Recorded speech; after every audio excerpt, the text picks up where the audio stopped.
اور بیٹھنے کی یہ سعادت مرحمت فرمائی جہاں جناب محمد رسول اللہ صلی اللہ علیہ وسلم کی صحیح احادیث کا سب سے مستند مجموعہ جس کو صحیح بخاری شریف کہا جاتا ہے،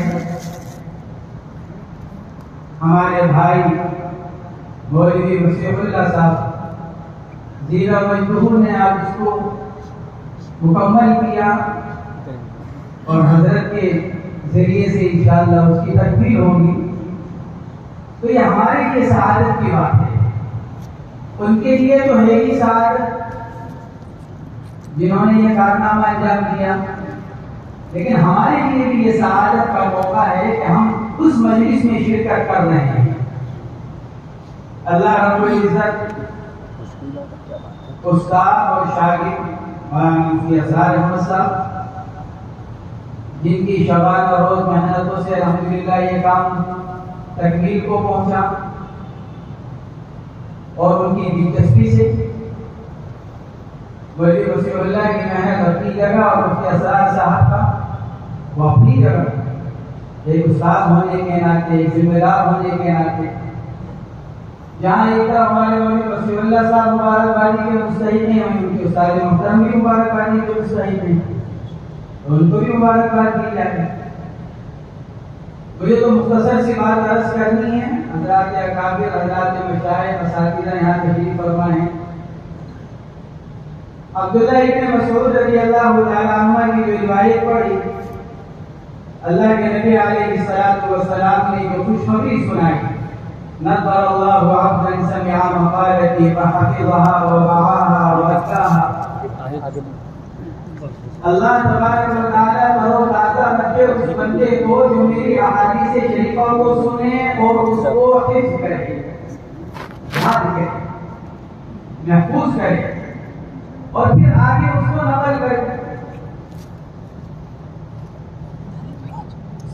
اب یہ جملہ دعائیہ ہے یا خبریہ، محدثین کا اختلاف ہے، لیکن ہمارے شیخ حضرت مولانا محمد یونس صاحب رحمۃ اللہ علیہ فرمایا کرتے تھے کہ محققین علماء کے نزدیک یہ جملہ دعائیہ ہے، اور نبی علیہ الصلوۃ والسلام کی دعا ترمذی شریف کی روایت ہے، کل نبی مجاب، ہر نبی کی دعا قبول کی جاتی ہے۔ کتنی بڑی بات ہے کہ نبی علیہ الصلوۃ والسلام کی دعا ہمارے مولانا کے حق میں پوری ہو رہی ہے۔ نظر اللہ عبدا سمع مقالتی، مولانا کے حق میں یہ دعا قبول ہو رہی ہے۔ اللہ رب العزت احادیث شریفہ کی برکتوں سے ان کو بھی اور ہم سب کو مالا مال فرمائے۔ بعض روایات کے اندر بڑی فضیلت آئی ہے حفظ احادیث شریفہ کی۔ اندازہ لگاؤ، جب 40 حدیثوں کے اوپر نبی علیہ الصلوۃ والسلام کی طرف سے بشارت ہے، ایک روایت کے اندر فرمایا گیا من حفظ علی امتی 40 حدیثا من اول دینها بعثه اللہ فی زمرۃ الفقہاء۔ حافظ بن عساکر رحمۃ اللہ علیہ نے لکھا ہے کہ یہ روایت صحابہ کرام کی ایک بڑی جماعت سے منقول ہے۔ سیدنا عمر فاروق، حضرت علی، عبداللہ ابن مسعود، عبداللہ ابن عباس، حضرت ابو دردہ، ابو سعید خدری، معاذ بن جبل، انس بن مالک، صحابہ کی ایک بڑی جماعت سے روایت منقول ہے، اگرچہ تمام گروپ کے اندر ذوق ہے، یہ الگ بات ہے، لیکن کثرت طرق کی وجہ سے ذوق بھی ہلکا پڑ جاتا ہے۔ تو باوجود اس کی کہ روایت ضعیف ہے، لیکن اتنی بڑی بشارت، یہ تو ہمارے مولانا معاویہ صاحب کا بہت لمبا چوڑا مضمون ہمارا ماہنامے کے اندر آ چکا ہے ضعیف حدیث و قبولیت کے بارے میں۔ بہرحال فضائل کے اندر تو روایات کو قبول کیا جاتا ہے۔ کتنی بڑی فضیلت اللہ کے نبی نے ارشاد فرمائی، من حفظ علی امتی 40 حدیثا من امر دینها بعثه اللہ فی زمرۃ الفقہاء، اللہ اس کو فقہاء کی جماعت میں اٹھائے۔ جو 40 حدیثوں کو یاد کر کے حفظ کر لے تو اللہ اس کو فقہا کی جماعت میں اس کا حشر فرمائے. اتنی بڑی فضیلت ہے ہماری. اس لیے مولانا وسیع اللہ صاحب کے لیے یہ بڑی مبارکبادی کا موقع ہے. اللہ نے آج ان کو بڑی فضیلتوں کا حامل بنایا ہے. کسی چیز کی حفاظت کے دو طریقے معروف اور مشہور ہیں، ایک حفظ ہے اور ایک کتابت ہے. اہل عرب میں تو طریقہ حفاظت حفظ ہی تھا،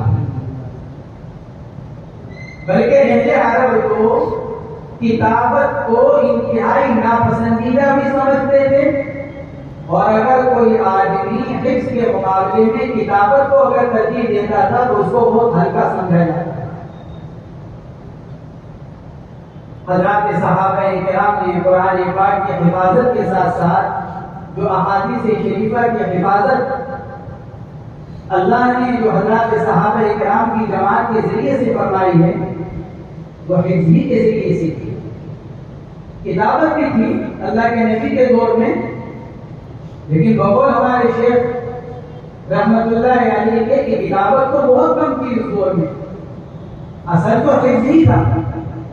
حضرات صحابہ کرام حفظ ہی کیا کرتے تھے. صحابہ کرام کی روایات ہیں.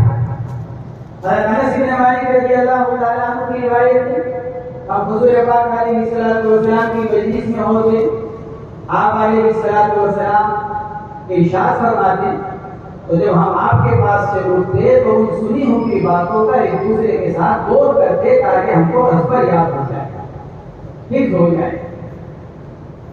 تو اصل طریقہ حفظ تو یہی، طریقہ حفاظت تو یہی ہے کہ آدمی کسی چیز کو حفظ کرے. اور آج کے عربوں کے ہاں یہ بات ہے، محدثین کرام اور پھر آج حضرات محدثین کرام کا بھی یہی طریقہ رہا. امام بخاری، ترمذی، نسائی، ابو داؤد، مبادیات حدیث کے ذیل میں ہم اپنے محدثین کے حفظ کے واقعات بھی سنتے ہیں، اپنے اساتذہ سے پڑھتے بھی ہیں کتابوں کے اندر کیسے کیسے ان کے حفظ کے واقعات ہیں. آج بھی عربوں کے اندر کسی بھی چیز کی حفاظت کا جو مستند طریقہ سمجھا جاتا ہے وہ حفظ ہی سمجھا جاتا ہے. اس لیے عربوں میں تو یہ چیز بہت شائع ہے، بہت موجود ہے، اور ان کے ہاں بخاری شریف تو کیا بلکہ اس کے علاوہ اور بھی صحیح مسلم شریف، ترمذی شریف اور پھر آگے فقہ کی کتابیں، عربوں کے ہاں تو اس کا بہت دستور ہے، بہت چلن ہے. اور آج بھی ایک بہت بڑی تعداد عربوں میں ایسی موجود ہے جو احادیث کی کتابوں کو حفظ کرتے ہیں، فقہی کتابوں کو حفظ کرتے ہیں. لیکن ہمارے ادھر کا جو علاقہ ہے، یہ جو ہمارے ادھر کا جو علاقہ ہے، ہمارا ملک اور اس کا اطراف اور اطراف کے ممالک، یہاں حفظ کا کوئی ایسا ذوق بھی نہیں ہے اور آدمی جلدی سے ہمت بھی نہیں کرتا. عام طور سے قرآن پاک کے بارے میں تو ہر ایک جانتا بھی ہے، اور ہم میں سے معلوم نہیں کتنے یہاں حافظ قرآن بیٹھے ہوئے ہوں گے، لیکن حفظ حدیث کی طرف عام طور سے توجہ نہیں ہوتی. حالانکہ حفظ حدیث جیسے حفظ قرآن، جب آدمی قرآن پاک حفظ کرتا ہے تو قرآن پاک کی طرف اس کی توجہ خود بہت بڑھ جاتی ہے. ایک حافظ قرآن ہو یا غیر حافظ قرآن ہو، قرآن پاک کی توجہ میں دونوں میں آسمان اور زمین کا فرق ہوتا ہے. حافظ قرآن کی توجہ الگ ہوتی ہے اور غیر حافظ قرآن کی توجہ الگ ہوتی ہے. ایسے ہی حفظ حدیث کا معاملہ ہے. اگر حفظ حدیث کی طرف اگر توجہ کی جائے اور اس کا شوق اپنے اندر اگر پیدا کیا جائے جیسا کہ اللہ نے عربوں کے اندر رکھا ہے، تو یہ کوئی مشکل بات نہیں ہے. ہمارے اس معاشرے میں نہ ہونے کی وجہ سے ہمیں بہت مشکل محسوس ہوتی ہے، لیکن اگر ہمت کی جائے، انہوں نے بھی تو ہمت کی نا، ارادہ کیا، ہمت کی، اہتمام کیا، اللہ نے پورا کرا دیا۔ تو اگر ہم اور آپ بھی اگر ہمت کریں تو جیسے اللہ رب العزت حفظ قرآن پاک کو آسان کر دیتے ہیں، ایسے ہی اللہ حفظ حدیث کو بھی آسان کرتا ہے۔ اس لیے کہ قرآن متن ہے اور احادیث شریفہ اس کی شرح ہے۔ اور قرآن کے بارے میں اللہ کا وعدہ ہے وَلَقَدْ يَسَّرْنَا الْقُرْآنَ لِلذِّكْرِ فَهَلْ مِن مُدَّكِرٍ۔ اس کے مختلف مطالب اور معنی بیان کیے گئے، ایک مطلب اور معنی یہ بھی تو بیان کیا گیا ہم نے قرآن یاد کرنے کے لیے آسان کر رکھا ہے کوئی یاد کرنے والا؟ اور جب اللہ رب العزت نے متن کے بارے میں، قرآن عظیم کے بارے میں یہ ارشاد فرمایا تو احادیث شریفہ بھی تو اسی کی شرح ہے۔ تو کسی نہ کسی درجے میں حفظ احادیث کرنا بھی آسان ہوتا ہے، بشرطے کہ آدمی ہمت کرے، کوشش کرے۔ تو بہرحال میں یہ عرض کر رہا تھا، بات تو مختصر سے عرض کرنی ہے، بات تو یہ مختصر سے عرض کرنی ہے۔ بہت سارے ماشاءاللہ حضرات یہاں پر تشریف فرما ہیں، آج ان کو یہ سعادت حاصل ہوئی ہے، کیا ہمیں اور آپ کو نہیں مل سکتی؟ ہم اور آپ بھی تو یہ سعادت حاصل کر سکتے ہیں۔ ہمارے اور آپ کے لیے بھی تو یہ وقت آ سکتا ہے کہ ہمارے بارے میں بھی یہ کہا جائے کہ بھائی فلاں کو بھی بخاری شریف پوری یاد ہے، مسلم شریف یاد ہے، یا حدیث کی اور کوئی کتاب، حدیث تو حدیث ہے، چاہے وہ بخاری شریف کی ہو، چاہے وہ مسلم شریف کی ہو، اور چاہے اور کسی حدیث کی کتاب کی ہو۔ بس مجھے تو بس یہ بات عرض کرنی ہے کہ آج ان کے لیے تو یہ سعادت کا موقع ہے ہی، لیکن ہمارے لیے بھی سعادت کا موقع ہے، اور اس کے ساتھ ساتھ ہم بھی اپنے اندر یہ ہمت پیدا کر سکتے ہیں ان کو دیکھ کر، کیونکہ انہوں نے ہمارے لیے ایک دروازہ کھولا ہے۔ ہمارے اس ماحول میں، ہمارے اس معاشرے میں جہاں اس کی آدمی ہمت نہیں کر پاتا، سوچ کر ہی ہمت ٹوٹ جاتی ہے۔ بخاری شریف اتنی ضخیم کتاب، ہزار احادیث کا مجموعہ، وہ کیسے یاد ہو سکتی ہیں؟ ارے بھائی جب 6000 سے اوپر، 6500 سے اوپر آیات قرآنیہ یاد ہو سکتی ہیں تو پھر کیا 7-8 ہزار احادیث نبویہ یاد نہیں ہو سکتی؟ جب آیات قرآنیہ یاد ہو سکتی ہے، پورا قرآن جس کی آیات کی تعداد بھی لگ بھگ 6500 سے اوپر ہے، تو جب آدمی اس کو حفظ کر سکتا ہے، اور حفظ کا زمانہ تو بچپن کا ہوتا ہے، 7 سال کی عمر، 8 سال کی عمر، 10 سال کی عمر، تو کیا ہم اور آپ اس عمر میں جا کر کیا ہم نہیں کر سکتے ہیں؟ بے شک کر سکتے ہیں۔ تھوڑی سی توجہ کی، تھوڑی سی ہمت کی، اور تھوڑے سے شوق کی ضرورت ہے۔ آج ہمارا جو شوق بگڑا ہوا ہے، شوق تو ہے ہمیں، ہمارے طلباء کو بھی شوق ہے، لیکن ہمارا شوق بگڑا ہوا ہے، اور ہمارا شوق امور آخرت کی چیزوں کے بجائے امور دنیا کی طرف ہے۔ ہم شوق تو رکھتے ہیں، موبائل کا شوق رکھتے ہیں، دوسری چیزوں کا شوق رکھتے ہیں، اپنا وقت اس کے اندر لگاتے ہیں، لیکن اگر ہم اپنے شوق کی صرف جہت کو بدل دیں، یہ رسول اکرم صلی اللہ علیہ وسلم نے بعثت کے بعد صحابہ کرام کے اوپر جو محنت فرمائی، وہ صرف ان کی زندگی کے رخ کو بدلنے ہی کی تو محنت کی تھی، ورنہ کسی سے کسی کی محنت کو تھوڑی چھڑوایا تھا۔ جو صحابی جس میں مشغول تھے اسی میں لگے رہے، لیکن ان کی سوچ کا رخ بدلا۔ تو ایسے ہی ہم بھی اپنی سوچ کا رخ بدل لیں۔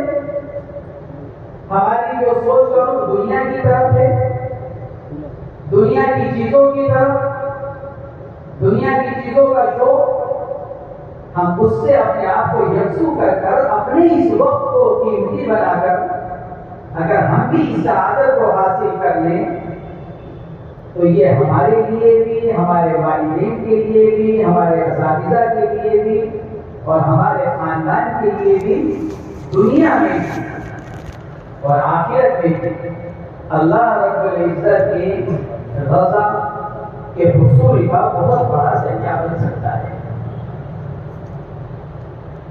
حدیث پاک کو میں نے پڑھی ہوئی ہے کہ نظر اللہ عبدا سمع مقالہ، نظر کے معنی ترو تازہ، اللہ ترو تازہ رکھے، خوش خرم رکھے، خوشیوں میں رکھے اللہ رب العزت اس بندے کو، دنیا کی بھی خوشیاں، آخرت کی بھی خوشیاں۔ اس لیے میرے دوستوں، بزرگوں اور بھائیوں، یہ سمجھ لیجیے کہ ہماری یہ مجلس ایک طرف جہاں مولانا کو کی ہمت افزائی کے لیے، ان کو مبارکبادی دینے کے لیے ہے، دوسری طرف ہمارے لیے بھی ہے کہ ہمارے اندر بھی ہمت پیدا ہو اور ہم بھی اس کا ارادہ کریں کہ ہم بھی کیا کریں گے انشاءاللہ۔ ارے چلو پوری بخاری شریف نہ صحیح، ہم احادیث شریفہ کا ایک معتدل مجموعہ تو حفظ کر لیں تاکہ ہم بھی اللہ کے نبی علیہ الصلوۃ والسلام کے اس وسلام نے احادیث شریفہ میں ارشاد فرمایا، من حفظ على امتی 40 حدیثا من امر دیننا بعثه الله في قبل الفقهاء۔ یہ آیات ارشاد فرمائی گئی، تو اس میں تو اپنی بات ختم کرتا ہوں۔ میں اس لیے ویٹ کیا کہ حضرت کے آنے کا انتظار ہے، حضرت تشریف لائیں گے، بخاری شریف ختم فرمائیں گے انشاءاللہ۔ اللہ رب العزت مولانا کو بھی مبارکباد فرمائے اور مولانا کے استاد مفتی اسرار صاحب کے بھی اللہ تعالیٰ اس کو مبارک فرمائے، ہمارے اس مدرسہ مظاہرون کے لیے بھی اللہ تعالیٰ اس کو مبارک بنائے کہ ہمارے مدرسے کے لیے بھی ایک عزت کی چیز ہے کہ ہمارے مدرسے کے طالب علم نے بخاری شریف کے حفظ کو مکمل کیا، اس کی تکمیل آج کر رہے ہیں۔ ہمارے اکابر کو بھی احادیث شریفہ کا عنوان حفظ یاد ہوتا تھا، ہمارے اکابر کو احادیث شریفہ کا عنوان حفظ یاد ہوتا تھا۔ ایسی بات نہیں کہ ہمارے اکابر حفظ سے محروم تھے، ہمارے اکابر کو بھی یاد ہوتا تھا، لیکن اساتذہ میں شاید یہ خصوصاً ہمارے اس مظاہرون کے، ہماری اس طلبہ برادری کے اندر یہ شاید یہ تنہا نکلے جن کو اللہ رب العزت نے یہ سعادت پر رحمت فرمائی ہے۔ تو اللہ تبارک و تعالیٰ ان کے حق میں بھی مبارک فرمائے، ہمارے اور آپ کے حق میں بھی مبارک فرمائے، مدرسے کے حق میں بھی مبارک فرمائے، ان کے استاد کے حق میں بھی مبارک فرمائے، اور اس تکمیل حفظ بخاری کی اس مجلس کی برکتوں سے اور اس کی برکت سے اللہ تبارک و تعالی ہم سب کو بھی حدیث پاک کے ساتھ خصوصی شفقت مرحمت اور اس کے ساتھ ہمارا تعلق ایسا مضبوط کر دے کہ ہم موت تک پھر حدیث شریفہ کے ساتھ لگے۔ حضرت شیخ الحدیث حضرت مولانا محمد زکریا صاحب نور اللہ مرکزہ نے خود آپ کسی نے اپنا واقعہ لکھا ہے کہ جب دوران طالب علم ہی میری مشکات شریف شروع ہوئی، حدیث کا سبق شروع ہوا، تو غائب محترم حضرت مولانا محمد یحییٰ صاحب رحمۃ اللہ علیہ نے جب بسم اللہ کرائی تو بسم اللہ کرانے کے بعد پھر بہت دیر تک دعا مانگی ہے حضرت مولانا محمد یحییٰ صاحب نے اپنے بیٹے کے لیے۔ شیخ نے یہ لکھا ہے کہ یہ تو مجھے معلوم نہیں کہ میرے ابا نے میرے لیے کیا مانگا ہوگا، کیا دعائیں کی ہوں گی، لیکن ہر جتنی دیر وہ دعا مانگتے رہے میں اتنی دیر اپنے لیے یہ دعا مانگتا رہا کہ اللہ میرا حدیث پاک کے ساتھ یہ سلسلہ بہت تاخیر سے شروع ہوا ہے، کہ اللہ اب یہ سلسلہ موت تک نہ ٹوٹے۔ بس میں تو یہ دعا مانگتا رہا کیا مجھے موت تک احادیث شریفہ کے ساتھ لگا کر، تو ہم بھی اللہ رب العزت سے یہ دعائیں مانگتے رہیں۔ ہمارے میں سے بھی بہت لوگ احادیث پاک کے ساتھ سلسلہ شروع ہو چکا ہوگا، بہت سے مشکات کے ساتھی ہوں گے، بہت سے دورے کے ہوں گے، بہت سو کا انشاءاللہ آگے حدیث پاک کا سلسلہ شروع ہوگا۔ تو ہر ایک یہ دعا مانگے اپنے لیے کہ اللہ جب میرا حدیث پاک کے ساتھ ایک مرتبہ سلسلہ قائم ہو جائے تو پھر موت تک یہ سلسلہ قائم ہے۔ اللہ تبارک و تعالی ہم سب کو قبول فرمائے اور احادیث شریفہ کی برکتوں سے بھرپور حصہ مرحمت فرمائے۔ اور نبی کریم علیہ الصلوۃ والسلام نے احادیث شریفہ میں حافظ حدیث کے لیے جو فضیلتیں ارشاد فرمائی ہیں، اللہ تبارک و تعالی